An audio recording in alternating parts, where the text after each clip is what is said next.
Welcome back, everybody, to this week's podcast. And today we are going to be discussing negotiations and just a little bit of this is going to be a short one as far as just basic steps on what negotiations are and what you should do to negotiate. And as we go into this, we will see definitely what is a definition of negotiations. And definition for negotiations is discuss, aim to reach an agreement. So discussion aimed to reach an agreement is what negotiations are. And every real estate agent out there should be able to negotiate. It is part of your due diligence and fiduciary duties to your clients. If you're not sure how to negotiate, there are books. Um, there are books. I would talk to another agent who is more seasoned in the business to find out. There are seminars for negotiations, and it's very simple, really. Sometimes people think it's not a big bad wolf tactic. It's pretty much my definition of negotiations is finding out what's important to your client, and in the same time after that, finding out what is important to the opposing client is is what I see as negotiations. And I just wrote down a few keynote points here. Know what is important to your client. Okay. And how do you do that? You listen.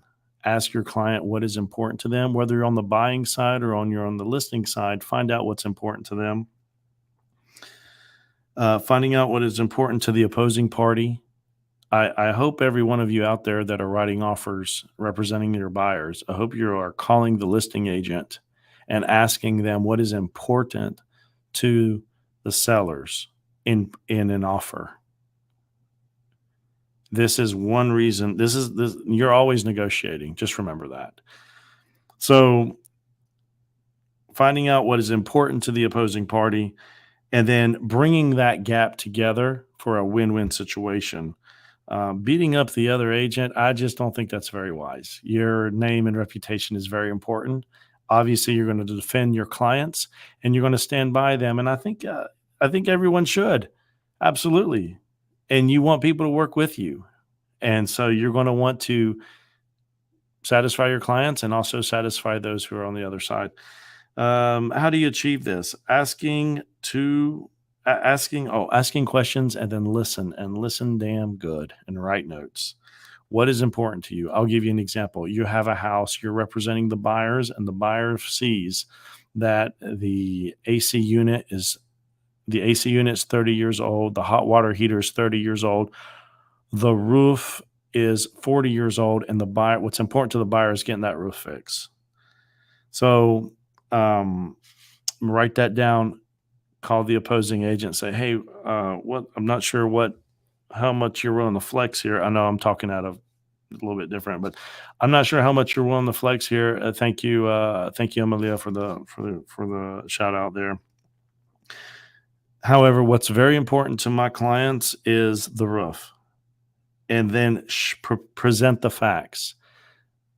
We'll use Amelia, for example. Amelia, you're on the opposing side. We see that you have a hot water heater that's 20 years old. We see that you have an air conditioning unit that's 20 years old, and there's no home warranty come with the property. What's important to my clients is the roof being repaired. Then, these are just some steps. Then do the work. Yes, you have to work. Do the work and find a solution. Bring out 3 roofers. Bring out 2 roofers and get an estimate, and then get the paperwork in your hand and present that. We're not complaining. We see there needs to be repairs. Bring it to the attention of the opposing agent and say, this is what it's going to cost. Again, negotiations. Go back to your client. What's important to you? And those of you chiming in, you're representing this scenario. You're representing the buyer. Go back. What is important to you? Closing costs, getting the roof repaired in escrow, getting purchase price reduced. What's important to you? We've got $10,000 of repairs here. What's important to you? Okay, get it in there. Get it in writing. Get it in writing and be honest with the other agent. Ladies and gentlemen, I I have seen amateur agents out there, and I call them amateur agents because they think they know what they're doing and they really don't. I'm just going to be straightforward with you. You don't know what you're doing. I was one of them too. Yeah, you don't until you're seasoned. And they're going to lie. Well, this and that, you got water leaks under the property. No, I don't. No, I don't. I went under the property. There's no mold. There's no water. No. It rained really hard and the water came in. Yes, we had a very bad rain. If there was water leaks continuously under the property, there would be mold, there would be mildew, and the wood would be soft. There's evidence that none of that exists. Do not lie, people. You want to be a good negotiator? Present the facts, be strong, ground yourself, and then find out what is important to not you, to your client, and get that across to the opposing agent in a respectful way so you guys can work together and get this deal closed. I think being honest is one of the most important values here. Learn these skills. There's plenty of books out there. There's build relationships with seasoned agents to learn their tactics on how they negotiate in their transactions. Very important here.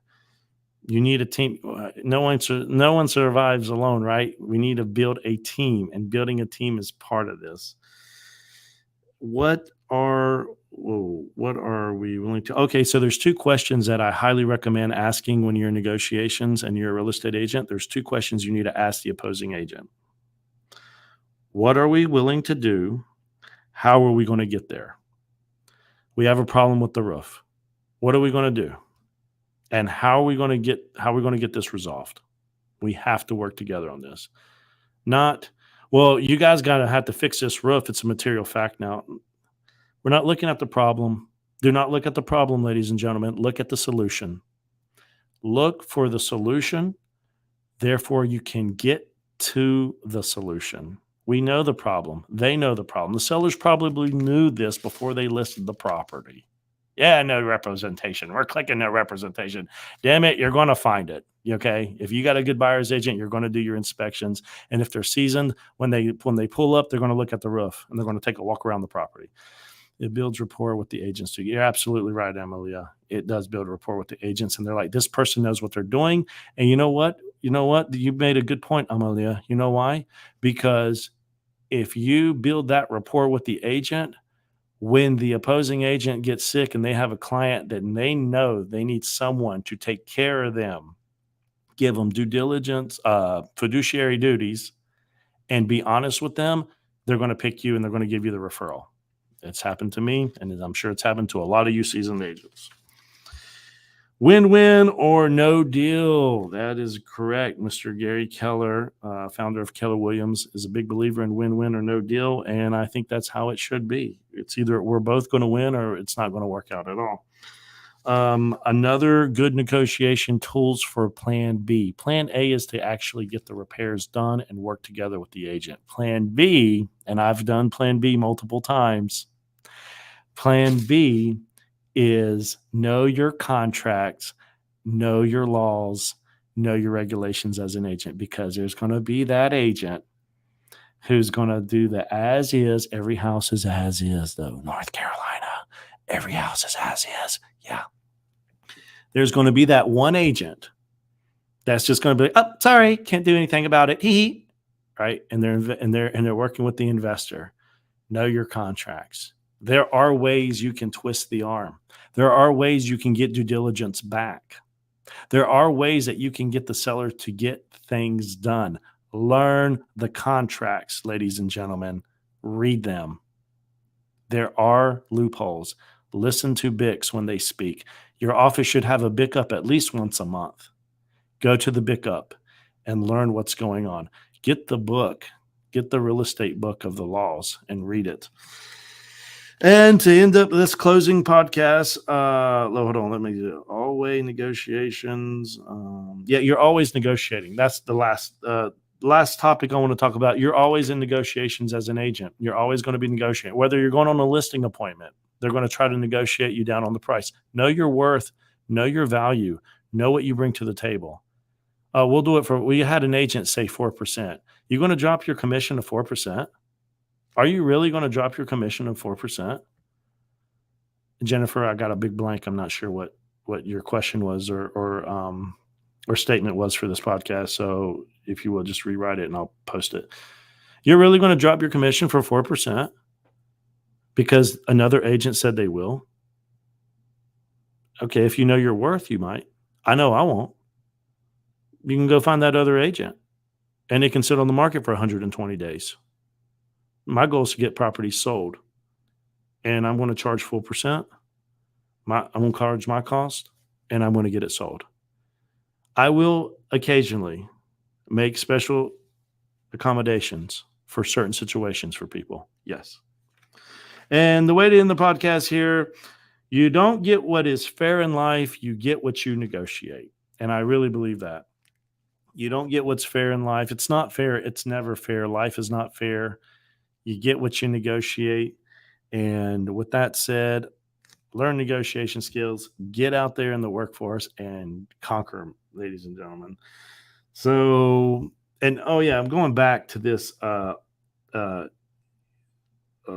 You're always negotiating, whether you're in a transaction working with another agent, whether you're going on a listing appointment, they want to negotiate your commissions, or whether you're looking to change firms.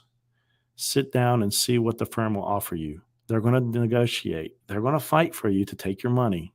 See what they offer you, see what value they provide, know your worth, and tell them what value you provide to the company. Because big companies are really big about don't change your commissions, fight for your commissions. And then when you become high producer and you're sitting down, well, they're not going to fight to help you. You need to fight for your commissions with the big company. You need to fight for your commissions on the listing appointment. You need to fight with your commissions for your own clients at times because they might not want to do repairs or they might not want to work with you. And they can say, well, he can pay for it. He's the broker. He's making XYZ. We make XYZ, but we work very hard for our money. And then we got to do a split. We got to pay our taxes. And you don't know where our money's going. So, no, fight for your commissions, ladies and gentlemen. Well, you know what? Too bad. It's okay to walk away. Key trick here. I know I keep going. This is going a little bit longer than I expected it to be. I wanted it to be under 10 minutes. Key trick here. Any situation you're in, and one of my old Bics taught me this. Take the emotion out of the equation and look at the fact. Real estate is a very emotional transaction. The whole thing. Look at the situation, take the emotion out, and look at the facts. Ladies and gentlemen, if you have not subscribed, and real estate agents out there and wannabe real estate agents out there and beginning real estate agents out there, if you have not subscribed to Real Estate Unlimited right there, I suggest you click the subscribe button. We are on, as you can see right here below, we are on all the podcast platforms. I pay for this. This is absolutely free. It's educational to help real estate agents. Apple Podcasts, Spotify, you can find us at. I'm waiting for this thing to go back around because there's so many. Here, I'll just click over here. So Apple Podcasts, Spotify, Google Podcasts, Podcast Index, Amazon Music, iHeartRadio, TuneIn, Alexa, Podcast Addicts, Podchaser, Podcasts, Deezer, Listen Note, and Player FM. I have had some issues with Pandora. Does anyone listen to Pandora anymore? Pandora won't accept this podcast. It's funny, but anyhow. Thank you for listening in. Wishing you guys a great day and catch you on the next episode. Toodles.